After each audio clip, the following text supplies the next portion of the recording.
ومن حقوق المرأة وظلم المرأة بعضهم يقول أن النساء إن كيدهن عظيم. من قال لك هذا الكلام؟ أعطني دليلك. قالوا يقوله الله في القرآن. أبدا، الله ما قال يا نساء العالمين إن كيدكن عظيم، إنما ذكر الله القصة على لسان من؟ عزيز مصر، وعزيز مصر كافر ما نأخذ منه الأحكام والتشريعات.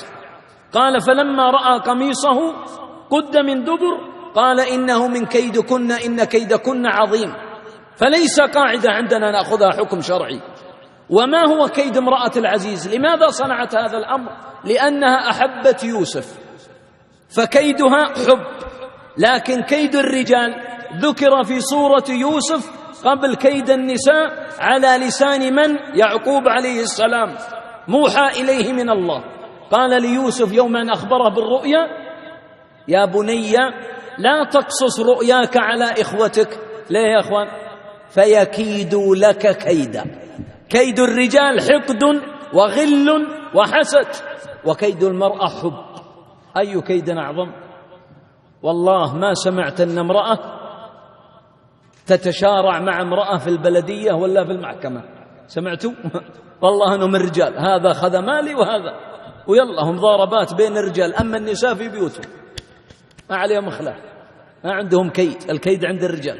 وماذا أراد أخوة يوسف؟ أرادوا قتله، يذبحونه، اقتلوا يوسف.